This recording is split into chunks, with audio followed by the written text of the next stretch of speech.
రుచిగా egg curry తినాలంటే ఇలా మిక్సీ జార్లో టమోటాలు వేసుకునేసి ఆ తర్వాత అల్లం వెల్లుల్లి ముక్కలు వేసి ఇలా పేస్ట్ చేసి పక్కన పెట్టి స్టవ్ మీద ప్యాన్ పెట్టేసి జీలకర్ర మెంతులు మిరియాలు వేసి బాగా వేగనివ్వాలి.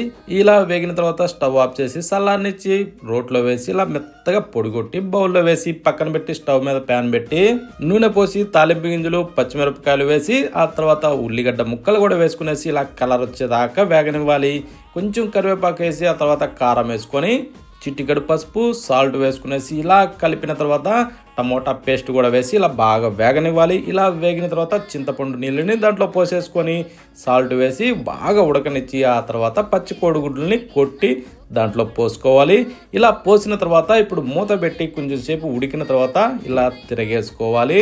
తిరగేసిన తర్వాత కాస్తలా మీదకించి రోట్లో దంచిన పొడిని చల్లుకునేసి మూత పెట్టి ఉడికిన తర్వాత కొత్తిమీర చల్లుకొని తింటే సూపర్.